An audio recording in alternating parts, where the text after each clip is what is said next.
हमारा बेटा के कोर्ट में ले जाइबे, भोला यादव के बेटा के कोर्ट में ले जाइबे। काहे? कानून भोला यादव के घर के नौकर हका? यही समझ ले।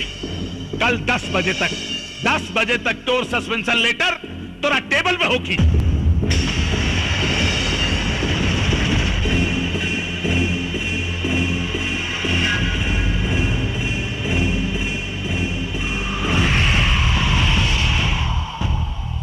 टाइम देख ली, रात के 10 बज रहा बा। रात के 10 से सुबह 10 के बीच 12 घंटा होला।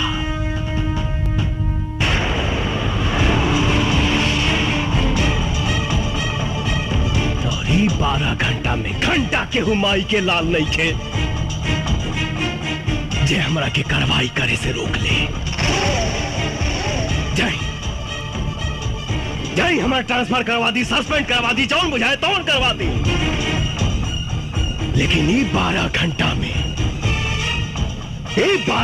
में हम रुआ बलात्कारी बेटा के वो हाल